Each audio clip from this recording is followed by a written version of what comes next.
من يهده الله فلا مضل له ومن يضلل فلا هادي له وأشهد أن لا إله إلا الله وحده لا شريك له وأشهد أن محمدا عبده ورسوله يا أيها الذين آمنوا اتقوا الله حق تقاته ولا تموتن إلا وأنتم مسلمون يا أيها الناس اتقوا ربكم الذي خلقكم من نفس واحدة وخلق منها زوجها وبث منهما رجالا كثيرا ونساء واتقوا الله الذي تساءلون به والأرحام إن الله كان عليكم رقيبا يا أيها الذين آمنوا اتقوا الله وقولوا قولا سديدا يصلح لكم أعمالكم ويغفر لكم ذنوبكم ومن يطع الله ورسوله فقد فاز فوزا عظيما أما بعد فإن أصدق الحديث كتاب الله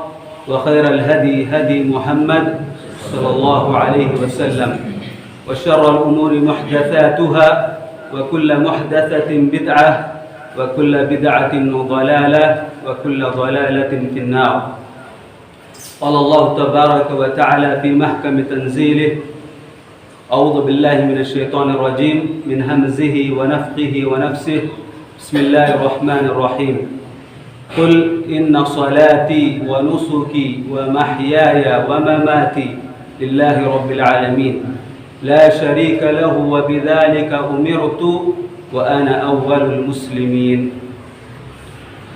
عن شداد بن عوس رضي الله عنه قال قال رسول الله صلى الله عليه وسلم إن الله كتب الإحسان على كل شيء فإذا قتلتم فأحسنوا القتل وإذا ذبحتم فأحسنوا الذبح فليحد أحدكم شفرته وليريح ذبيحته رواه مسلم. محترم سامعین اکرام، بزرگوں، نوجوانوں اور پیارے بچوں، تمام قسم کی تعریف، توصیف، بڑائی، مجد، کبریائی اللہ وحدہ لا شریک کے لیے لائق و زیبا ہے، جو تمام کائنات کا خالق، مالک، مدبر، پالنہار ہے۔ درود و سلام کا نزول ہو تمام انبیاء اکرام پر، بالخصوص ہمارے اور آپ کے آخری نبی جناب محمد مصطفیٰ صلی اللہ علیہ وسلم کی ذات مبارکہ پر۔ محترم سامعین اکرام، ہم جن ایام سے گزر رہے ہیں، یہ ایام بہت ہی بابرکت ایام ہیں، بلکہ اگر یہ بات کہیں تو بجانا ہوگا کہ یہ جو ایام گزر رہے ہیں یہ مومنوں کے لیے موسم بہار ہے، اس لیے کہ پیارے نبی کریم صلی اللہ علیہ وسلم نے ان ایام کی فضیلت، اس کی اہمیت بیان کرتے ہوئے آپ صلی اللہ علیہ وسلم نے یہ بات کہی، ما من ایام العمل الصالح فیہن خیر من هذه الايام یعنی ذی الحجہ۔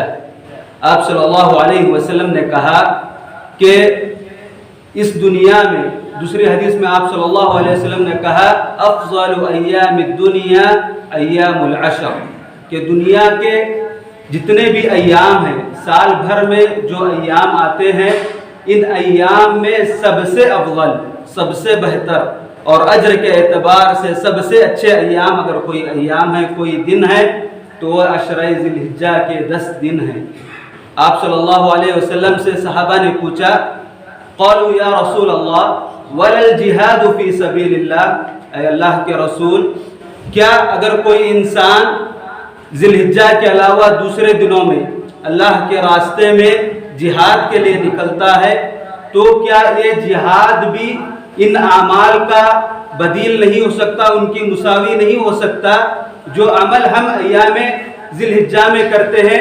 تو آپ صلی اللہ علیہ وسلم نے کہا ولا الجہاد فی سبیل اللہ، اللہ کے راستے میں جو جہاد کیا جاتا ہے وہ بھی ان اعمال کے بدلے، ان اعمال کا مقابلہ نہیں کر سکتا جو اعمال ان ایام میں کیے جاتے ہیں۔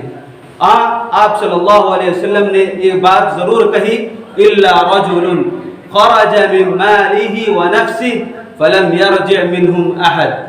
آپ صلی اللہ علیہ وسلم نے کہا ہاں البتہ اگر کوئی آدمی اللہ کے راستے میں نکلتا ہے اپنے جان کے ساتھ اور اپنے مال کے ساتھ، اور ان دونوں میں سے اس کا نہ جان واپس آتی ہے نہ اس کا مال واپس آتا ہے، تو ایسا آدمی اس آدمی سے بہتر ہو سکتا ہے جو عشرہ ذی الحجہ میں نیک اعمال کرتا ہے. تو میرے پیارے بھائیوں، ہم ان ایام کو غنیمت سمجھیں، ان ایام میں زیادہ سے زیادہ عمل کرنے کی کوشش کریں. اہل علم نے یہ بات کہی ہے کہ ما ذهب ذهب، جو ایام اب تک ہم سے گزر چکے ہیں اگر ہم نے ان میں کوتاہی کی ہے تو ہم اس کا بھرپایا نہیں کر سکتے، وہ گزر چکے. وما بقي فهو ذهب، اور جو ایام بچے ہیں وہ سونے کے مانند ہے. ان ایام کی اہمیت سونے کے مانند ہے. ان ایام میں ہم کیا ہے نیک اعمال کرنے کی کوشش کریں، اللہ تعالیٰ کو راضی کرنے کی کوشش کریں، اس لیے کہ یہ جو ایام ہیں ان ایام کے تعلق سے آپ صلی اللہ علیہ وسلم نے جو فضیلت بتائی ہے اس کے تعلق سے امام ابن حجر رحمہ اللہ نے صحیح بخاری میں یہ بات لکھی ہے کہ اللہ تعالیٰ نے کس لیے ان ایام کو اتنی فضیلت دی ہے. امام ابن حجر رحمہ اللہ نے کہا کہ یہ ایام ایسے ایام ہیں کہ اس میں امہات العبادات، جتنی بھی عبادتیں اہم عبادتیں ہیں تمام کے تمام عبادتیں ان ایام میں اکٹھا ہو گئی ہیں. آدمی نمازوں کا اہتمام کرتا ہے، ان ایام میں نمازیں جو فرض نمازیں بقیہ ایام میں بھی واجب ہے ان ایام میں بھی واجب ہیں. آدمی ان ایام میں صدقہ و خیرات کرے، آدمی ان ایام میں روزوں کی پابندی کرے. آپ جانتے ہیں پیارے نبی کریم صلی اللہ علیہ وسلم کے تعلق سے یہ بات صحابہ اکرام نے بیان کی ہے کہ کان رسول اللہ صلی اللہ علیہ وسلم یصوم 9 من ذی الحجہ، آپ صلی اللہ علیہ وسلم ذی الحجہ کے 9 روزوں کا آپ صلی اللہ علیہ وسلم رکھا کرتے تھے. تو ان ایام میں روزے بھی ہیں، اور اس سے اہم عبادت جو ان ایام میں رکھی گئی ہے وہ حج کی عبادت ہے. ان ایام میں حج بھی شامل ہے جو کہ سال کے دوسرے ایام میں اکٹھا نہیں ہوتا. اس لیے جو امہات العبادات ہیں، عبادتوں کی جو اصل ہے، جو بنیادی عبادات ہیں، وہ تمام کے تمام عبادات ان ایام میں جمع کیے گئے ہیں. اس لیے آپ صلی اللہ علیہ وسلم نے اپنی امت کو اس بات کی تعلیم دی ہے، اس بات پر ابھارا ہے کہ انسان ان ایام کو غنیمت سمجھے، ان ایام میں صدقہ و خیرات کرے، ان ایام میں روزوں کی پابندی کرے، ان ایام میں زیادہ سے زیادہ عبادات کرے. ہم رمضان المبارک کے مہینے میں اس رمضان کے مہینے کو غنیمت سمجھتے ہوئے اس مہینے میں زیادہ سے زیادہ عبادات کرتے ہیں، اس میں قرآن مجید کی تلاوت کرتے ہیں. لیکن افسوس ہے کہ عشرہ ذی الحجہ جب آتا ہے تو ہمارا اہتمام، ہم اللہ کے پاس حاضر ہو کر اس طریقے سے اللہ تعالیٰ کو راضی کرنے کی کوشش نہیں کرتے جو ہم لوگ رمضان میں اپنے آپ کو اللہ تعالیٰ کی عبادت کے لیے اپنے آپ کو تیار کرتے ہیں. علامہ ابن قیم رحمہ اللہ نے ان ایام کی فضیلت کے تعلق سے زاد المعاد میں یہ بات لکھی ہے. انہوں نے کہا کہ کیا اہل علم کے درمیان اس مسئلے میں اختلاف ہے کہ رمضان المبارک کا آخری عشرہ زیادہ فضیلت والا ہے یا ہے کہ عشرہ ذی الحجہ کے 10 ایام زیادہ فضیلت والے ہیں. تو امام ابن قیم رحمہ اللہ نے جمع کی صورت نکالتے ہوئے یہ بات لکھی ہے کہ دنوں کے اعتبار سے دن میں 24 گھنٹے ہوتے ہیں جن میں دن ہوتا ہے اور رات ہوتی ہے. تو دنوں کے اعتبار سے پورے سال میں سب سے بہترین ایام عشرہ ذی الحجہ کے ہیں، اور رات کے اعتبار سے سب سے بہترین ایام رمضان المبارک کا جو آخری عشرہ ہے یہ سب سے زیادہ فضیلت والا ہے. تو یہ جو ایام ہیں، جو دن ہم جن سے گزر رہے ہیں، یہ دن دنیا کے پورے سال کے سب سے بہترین اور سب سے اچھے ایام ہیں. ان کو ہمیں غنیمت سمجھنا چاہیے اور ان میں عبادت کرنی چاہیے. اور آپ جانتے ہیں کہ اللہ تعالیٰ نے ہم لوگوں کو جس مقصد کے لیے پیدا کیا ہے وہ اللہ تعالیٰ کی عبادت ہے. اللہ تعالیٰ نے کہا وَمَا خَلَقْتُ الْجِنَّ وَالْإِنسَ إِلَّا لِيَعْبُدُونَ، ہم نے انسان اور جن کو اس لیے پیدا کیا ہے کہ وہ میری عبادت کرے. انسان اللہ تعالیٰ کی عبادت کرے. ہم سنتے ہیں کہ عبادت اللہ تعالیٰ کی کرنی ہے. کیا ہمارا عمل، ہم جو عبادت کرتے ہیں، کیا ہمارا عمل اس اعتبار سے ہمارا عمل ہوتا ہے جس اعتبار سے شریعت میں عمل کرنا مقصود ہے۔ اللہ تعالیٰ نے فرمایا ان الذین آمنوا وعملوا الصالحات کانت لہم جنات الفردوس نزلا، جو لوگ ایمان لائے اور عمل صالح کیے، نیک عمل کیے، ان کے لیے اللہ تعالیٰ نے جنت الفردوس کو اللہ تعالیٰ نے تیار کر رکھا ہے، جہاں پر خود اللہ تعالیٰ لوگوں کی میزبانی کرے گا۔ متعدد مقامات پر اللہ تعالیٰ نے لوگوں کو نیک عمل کی طرف ابھارا ہے۔ عبادت میں جسے ہم عبادت کرتے ہیں ان میں نیک عمل، وہ جو عبادت ہے وہ نیک ہونی چاہیے، صالح ہونے چاہیے، اس کی طرف اللہ تعالیٰ نے ابھارا ہے۔ اللہ تعالیٰ نے سورہ عصر میں کہا والعصر ان الانسان لفی خسر الا الذین آمنوا وعملوا الصالحات۔ آپ کہیں بھی قرآن مجید کا مطالعہ کریں تو اللہ تعالیٰ نے ہر جگہ عمل صالح کا ذکر کیا ہے۔ ہم جو بھی عمل کریں نیک عمل ہو، تو عمل صالح کس کو کہتے ہیں؟ ہماری عبادت عمل صالح ہونا چاہیے، ہماری عبادت عمل صالح ہونا چاہیے۔ اگر ہم ہماری عبادت کو عمل صالح، نیک عمل کرنا چاہتے ہیں، نیک عبادت بنانا چاہتے ہیں تو ہمیں کیا کرنا چاہیے؟ اس کے لیے دو شرطیں ہیں۔ سب سے پہلے اخلاص، ہم جو بھی عمل کریں وہ صرف اللہ تعالیٰ کے لیے ہو، اللہ تعالیٰ کے ساتھ کسی کو اس میں شریک نہ کرے۔ ہمارا عمل اللہ تعالیٰ کی رضامندی کے لیے، اللہ تعالیٰ کو راضی کرنے کے لیے، اس کی خوشنودی حاصل کرنے کے لیے ہو۔ اور اگر ہمارا عمل اللہ تعالیٰ کی رضامندی کے لیے نہ ہو تو وہ عمل اللہ کے پاس قابل قبول نہیں ہوگا۔ عمل کتنا بھی بڑا کیوں نہ ہو، اگر وہ عمل انسان اللہ کے لیے نہیں کرتا ہے تو اللہ تعالیٰ اس عمل کو قبول نہیں کرتا۔ صحیح بخاری اور مسلم کی روایت ہے، آپ صلی اللہ علیہ وسلم نے فرمایا کہ کل قیامت کے دن جب اللہ تعالیٰ جہنم کی آگ کو سلگائے گا، جہنم کی آگ کو بھڑکائے گا، جہنم کو اللہ تعالیٰ نے تیار کر رکھا ہے، اور جہنم کل قیامت کے دن دوبارہ بھڑکائی جائے گی۔ آگ چالو ہے لیکن اس کو اور کیا ہے، تپش دی جائے گی۔ کس کے ذریعے تپش دی جائے گی؟ آپ صلی اللہ علیہ وسلم نے کہا 3 قسم کے لوگ ہیں جن کے ذریعے جہنم کی آگ کو سلگایا جائے گا۔ ان میں سے ایک شخص وہ شخص ہے جو اللہ کے راستے میں شہید ہوا ہوگا۔ شہید کے تعلق سے آپ صلی اللہ علیہ وسلم نے بے شمار احادیث بیان کیے ہیں، بے شمار فضائل آپ صلی اللہ علیہ وسلم نے بیان کیے ہیں کہ اللہ تعالیٰ نے شہید کے لیے جنت میں 100 درجات تیار کر رکھے ہیں۔ اگر کوئی انسان اللہ کے راستے میں شہید ہوتا ہے تو اللہ تعالیٰ اس کو جنت میں داخل کرتا ہے، وہاں پر وہ پرندوں کی شکل میں صبح و شام کیا ہے، جنت میں جا کر جنت کے باغوں میں چرتے ہیں۔ بے شمار فضائل اللہ تعالیٰ نے شہید کے لیے رکھے ہیں۔ اتنا بڑا عمل جو کہ شریعت اسلامیہ میں سب سے بڑا عمل ہے کہ انسان اپنے آپ کو اللہ کے راستے میں شہید کرے، لیکن کل قیامت کے دن اسی شہید کے ذریعے اللہ تعالیٰ جہنم کی آگ کو سلگائے گا۔ شہید کو لایا جائے گا اور اللہ تعالیٰ اس سے پوچھے گا کہ میں نے دنیا میں تجھ کو طاقت عطا کیا تھا، میں نے قوت تجھے عطا کیا تھا، تو دنیا میں طاقتور تھا، تو نے اس طاقت کا کہاں پر استعمال کیا؟ تو آدمی کہے گا قاتلت فی سبیلک حتی قتلت، اے اللہ میں نے تیرے راستے میں جہاد کیا، میں نے تیرے راستے میں قتال کیا، لڑائی کی، یہاں تک کہ میں تیرے راستے میں قتل کر دیا گیا۔ اللہ تعالیٰ کہے گا کذبت، تو نے جھوٹ کہا، تو نے قتال اس لیے کیا تھا تاکہ لوگ تجھ کو کہے انہو جری، یہ بہت بہادر ہے، یہ کتنا طاقتور ہے، کتنا اس کے پاس طاقت ہے، دیکھو کتنا بڑا طاقتور انسان ہے۔ اور یہ بات دنیا میں لوگوں نے کہہ دی ہے اس لیے کہ تیرا مقصد اللہ تعالیٰ کی رضامندی حاصل کرنا نہیں تھا، اللہ کو راضی کرنا نہیں تھا، لوگوں کو راضی کرنا تھا، اور لوگ تجھ سے راضی ہو گئے ہیں، لہذا آج تیرا جزا، تیرا بدلہ کیا ہے؟ تجھے جہنم میں ڈالا جائے گا۔ اللہ تعالیٰ اس کو جہنم میں پھینکنے کا حکم دے گا، اور اس آدمی کے ذریعے، اور اسی طرح مالدار انسان جس کو اللہ تعالیٰ نے مال عطا کیا ہے، اس مالدار انسان کے ذریعے بھی اللہ تعالیٰ کیا ہے، جہنم کی آگ کو سلگائے گا۔ اللہ تعالیٰ اس سے پوچھے گا کہ میں نے تجھے مال و دولت عطا کیا تھا، تو نے مال و دولت کا کیا کیا؟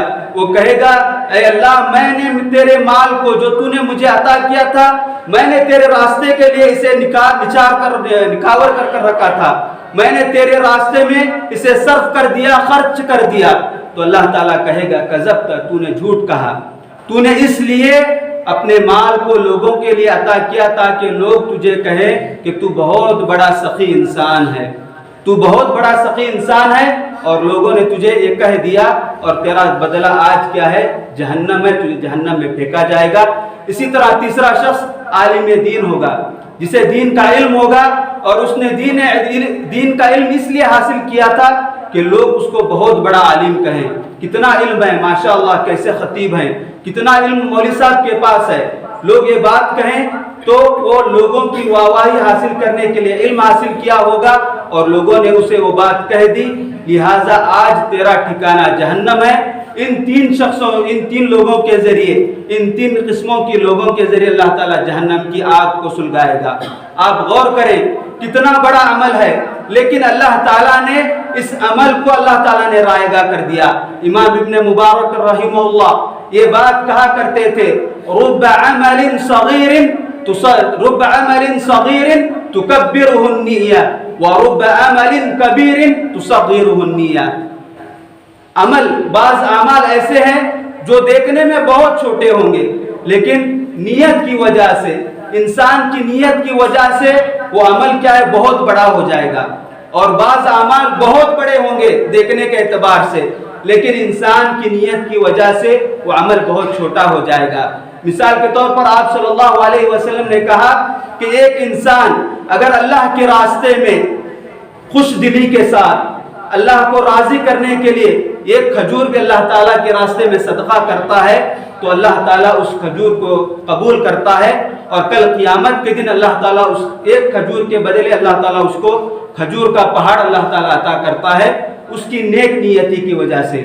اور جیسا کہ میں نے مجاہد کی مثال آپ کے سامنے بیان کی کہ اتنا بڑا اجر، لیکن اس نے قتال اللہ کے لیے نہیں بلکہ لوگوں کے لیے کیا تھا، اللہ تعالیٰ نے اس کے عمل کو رائگاں کر دیا۔ تو ضرورت اس بات کی ہے کہ ہم عمل اللہ تعالیٰ کے لیے کریں۔ کیوں؟ اس لیے کہ خصوصی طور پر یہ جو ایام گزر رہے ہیں عید قربانی کے ایام ہیں، قربانی کے ایام ہیں، اور لوگ خصوصی طور پر ہمارے شہر کا بھی یہ ماحول ہے کہ لوگ بکرے تو لاتے ہیں، لیکن آج کل لوگ بکرے اس لیے نہیں لا رہے ہیں کہ لوگ اللہ تعالیٰ اس سے راضی ہو۔ کمپٹیشن، مقابلہ چالو ہے، میرا بکرا سرسی میں سب سے بڑا ہو، میرے بکرے کے جیسا کسی کا بکرا نہ ہو۔ انسانوں کی یہ جو نیت ہے، اس کی وجہ سے انسان جو عمل کرے گا وہ اللہ کے پاس قبول نہیں ہوگا۔ آپ بڑا سے بڑا 1 لاکھ 2 لاکھ 4 لاکھ جتنے کا چاہیں آپ بکرا اللہ کے راستے میں ذبح کریں، لیکن آپ کی نیت اللہ تعالیٰ کو راضی کرنے کی ہو۔ اگر آپ کی نیت لوگوں سے مقابلہ کرنے کی ہو تو آپ مقابلہ کر سکتے ہیں، لیکن اللہ کے پاس اس کا اجر نہیں ہوگا، اللہ تک کے پاس اس کا اجر نہیں ملے گا۔ یہی مقصد اللہ تعالیٰ نے قربانی کا بیان کرتے ہوئے اللہ نے کہا لَن يَنَالَ اللَّهَ لُحُومُهَا وَلَا دِمَاؤُهَا وَلَكِن يَنَالُهُ التَّقْوَى مِنكُمْ۔ اللہ کو نہ تو آپ کے قربانی کا گوشت اللہ کے پاس پہنچتا ہے، اور نہ یہ قربانی کے جانور کا لہو، اس کا خون اللہ کے پاس پہنچتا ہے۔ اگر کوئی چیز پہنچتی ہے تو آپ کا تقوی، آپ کا اخلاص ہے۔ اور دوسری چیز، جو عمل ہم کر رہے ہیں اس کو اگر صالح بنانا ہے، اس کو نیک بنانا ہے، تو وہ عمل آپ صلی اللہ علیہ وسلم کے بتائے ہوئے راستے پر ہو، آپ صلی اللہ علیہ وسلم کے طریقے پر ہو، اس میں آپ صلی اللہ علیہ وسلم کا طریقہ مقصود ہوتا ہے۔ ایک صحابی آپ صلی اللہ علیہ وسلم کے پاس آئے، دیکھا آپ صلی اللہ علیہ وسلم بہت اٹھے کٹے نوجوان انسان تھے، بہت طاقتور تھے، لیکن اب دبلے پتلے ہو گئے ہیں۔ آپ صلی اللہ علیہ وسلم نے پوچھا کیا ماجرا ہے، کوئی بیماری تمہیں لاحق ہوئی ہے؟ تو اس آدمی نے کہا نہیں اللہ کے رسول۔ تو آپ صلی اللہ علیہ وسلم نے پوچھا کہ ماجرا کیا ہے؟ تو اس آدمی نے کہا کہ میں نے پورے سال کے روزے رکھے ہیں، میں نے پورے سال اللہ کے لیے روزے رکھے ہیں۔ آپ صلی اللہ علیہ وسلم نے کہا اللہ تعالیٰ کے پاس تمہارا ایک روزہ بھی قبول نہیں ہوا، ایک روزہ بھی اللہ تعالیٰ کے پاس تمہارا قبول نہیں ہوا، اس لیے کہ آپ صلی اللہ علیہ وسلم نے کہا من صام الدہر فلا صیام لہ، جو آدمی سال بھر کے روزے رکھے تو ایک بھی روزہ اللہ تعالیٰ کے پاس قبول نہیں ہوگا۔ نیت آپ دیکھیں، اس کی نیت اللہ کو راضی کرنے کی تھی، لیکن اس نے اس عمل کو آپ صلی اللہ علیہ وسلم کے بتائے ہوئے طریقے پر نہیں کیا، اس لیے اس کا وہ عمل اللہ کے پاس قابل قبول نہیں ہوا۔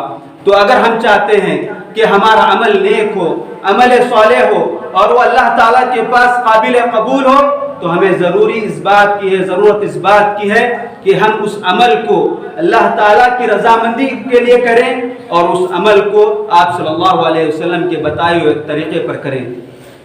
محترم سامعین کرام، جیسا کہ ہم جانتے ہیں کہ یہ جو ایام ہیں عشرہ ذی الحجہ کے ہیں، اور ان میں ایک دن جس کو ہم یوم عرفہ کہتے ہیں، یہ بہت فضیلت والا دن ہے۔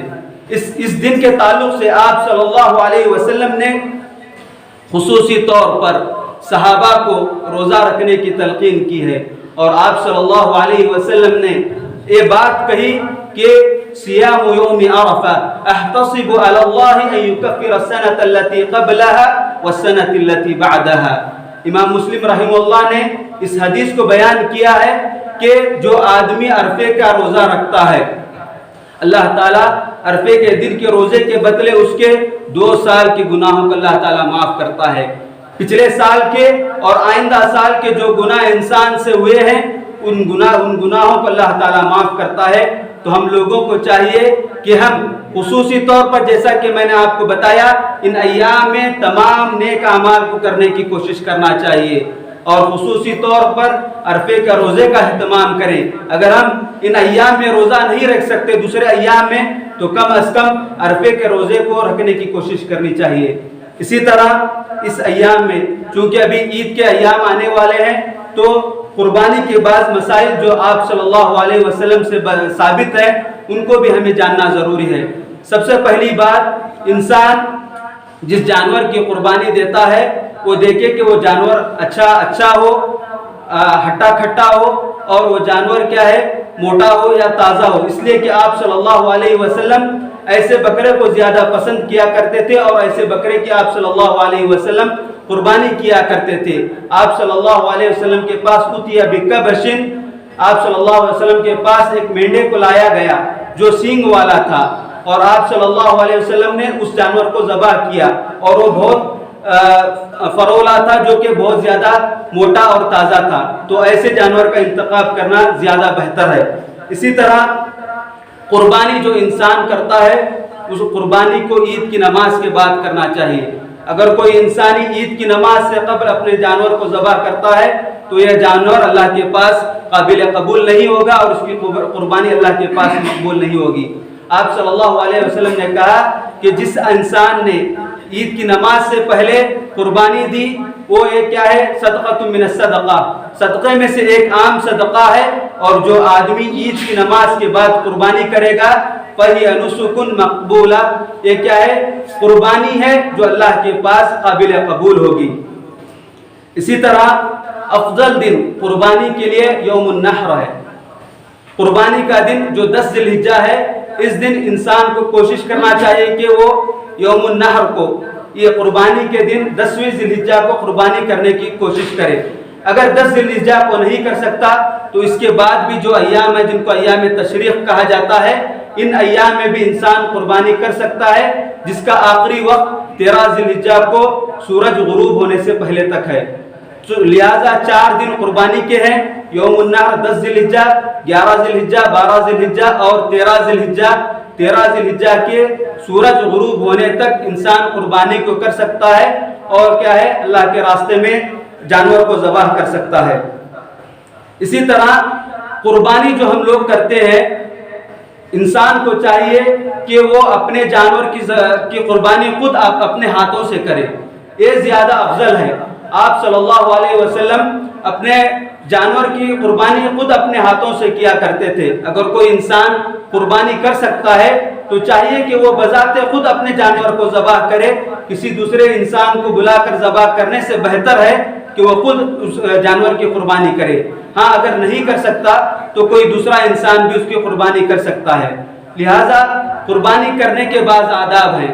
سب سے پہلے انسان جب قربانی کرتا ہے تو دعا کا اہتمام کرنا چاہیے۔ دعا شریعت میں بہت آسان ہے۔ اگر کوئی انسان بسم اللہ اللہ اکبر بسم اللہ اللہ اکبر کہہ کر ذبح کرتا ہے تو اس کی قربانی اللہ تعالیٰ کے پاس مقبول ہے۔ آپ صلی اللہ علیہ وسلم نے کہا ما انحر الدم وذکر اسم اللہ فکلوا، جس کسی جانور پر اللہ تعالیٰ کا نام لے کر ذبح کیا گیا ہے تو تم اس جانور کا گوشت کھاؤ۔